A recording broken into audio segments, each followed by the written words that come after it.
Hi, thanks for pressing play on my video today. This is Caroline from craftycarolinecreates.blogspot.co.uk. Quite a mouthful, I know. Today I have for you this absolutely adorable little basket of Easter eggs. So I'm trying to show you it without them falling out because it is overflowing a little bit. I might have overfilled it a little bit, but how cute is that? And it is incredibly easy to make. When I showed it to my husband, he thought I had bought a die, but no, it is all handmade. So let's get started. I'm going to start with a piece of cardstock which measures 6 inches square, and we are going to use this beautiful brand new scoring board. If I can just get it in shot better, there we go. We are going to score this at 2 inches and at 4 inches, and then we are going to rotate it by 90 degrees and score it again at 2 inches and 4 inches, and that will basically give you, can you see that, a 4x4 grid. There we go, I'll show you that. Now what we need to do, however, is do some additional scoring in each of the 4 corners, but we're only going to score up to this line, and in this case this line this way. So I'm going to put it back on our scoring board, and we are going to score it at 5/8 of an inch and at 1 3/8 of an inch. And then in this corner it works out at 4 5/8 of an inch, which is there, and 5 3/8 of an inch, which is here. Okay, and then I find it easier to turn it round and do the exact same thing on the top corner as well. So we are doing that at 5/8 of an inch and 1 3/8 of an inch there, and then here at 4 5/8 of an inch, which is there, and 5 3/8 of an inch, which is just there. Okay, you can see those score lines. And while we're on here, we're just going to very lightly mark the very centre of the card of each of these larger squares, which is at 3 inches, just very lightly. Okay, that is all our scoring done, so we will put our nice new scoring board away. I'm just going to zoom out a little bit so you can see what I'm doing. Okay, now I'm going to bring in our scissors, and what we need to do is we need to cut along each of these 3 score lines that we've made here on each side. So just going to cut up those as quick as we can. So that is the first section done there, and then we're going to move over to this square section and do exactly the same. Thank you for everybody that watched my first video and gave me such wonderful feedback. Hopefully you will give me some nice feedback on this one as well. Just chopping up those lines. Okay, nearly done. So that is all 4 corners are now cut into 3 fringes. Now these middle square sections, we need to cut these into triangles. So remember we made that little mark at the centre, so we're just going to cut from there down to the edges, just like that, and the same on this side, from that middle mark down to the centre of the square in the middle. Okay, that is all our cutting done. Oh, there's one of my eggs coming into shot, reminding me to show you what we're making. There we go. Okay, and now we just need to start assembling it. Okay, so we're going to take some PVA multi-purpose glue.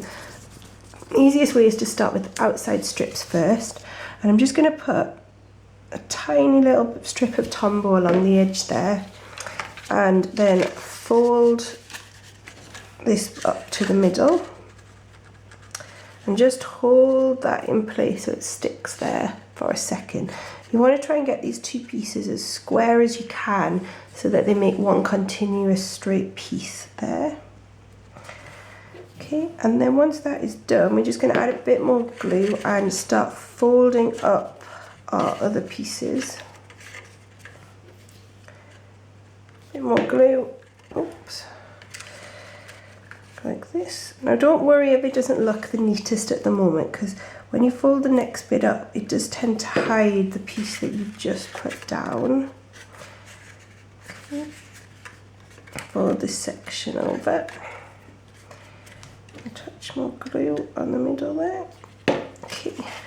There we go. And there we've got one side pretty much done there. Okay. And then we need to just fold up this centre triangle, a little tiny bit more tombow there, and fold up our central triangle onto there as well, like that. Okay, and just leave that to dry for a second. I haven't folded it up too well there, but you get the impression. Okay, so that's one side done, and we just need to then turn it over and just do the same on the other side. So a tiny bit, apologies if my voice sounds a bit croaky. I have been laid up with quite a bad cold now for a few days. So again, we just want to pinch those over together and get that as square as you can, and then just start folding up your side pieces.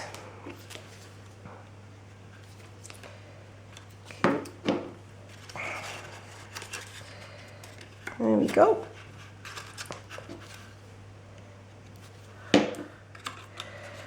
Fold the next one up like that.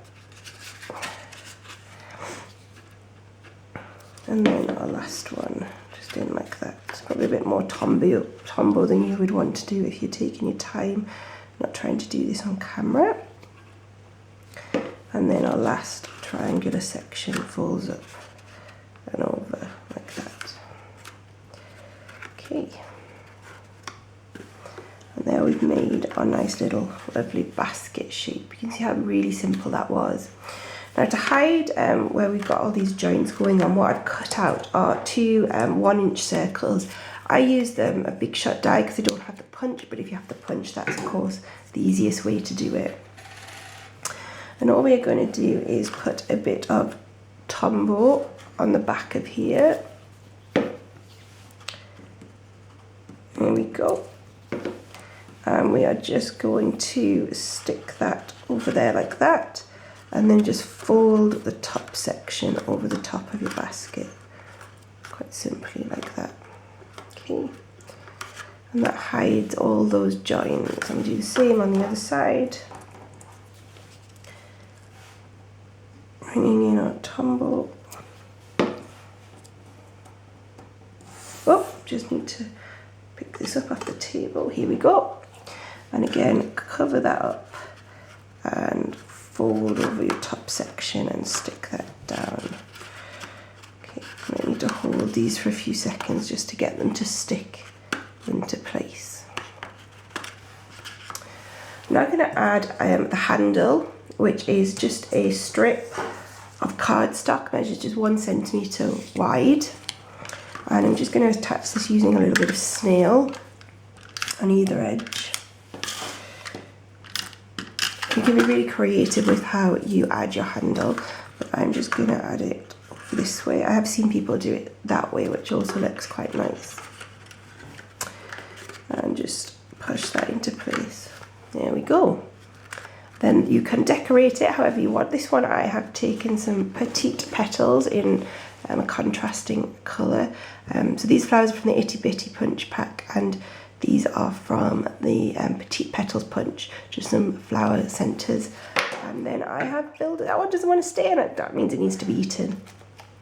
All of the dimensions, oh, it doesn't want to stay in. All of the dimensions to make these beautiful baskets will be on my blog if you want to pop over and check that out. If you do make one, I'd love to see your version of it. They're incredibly easy, as I've just illustrated. If you have any questions, drop me a line, send me an email or give me a call, leave me a comment below. And if you'd love to buy any of these Stampin' Up products, I'd love to help. Thanks a lot. Bye-bye.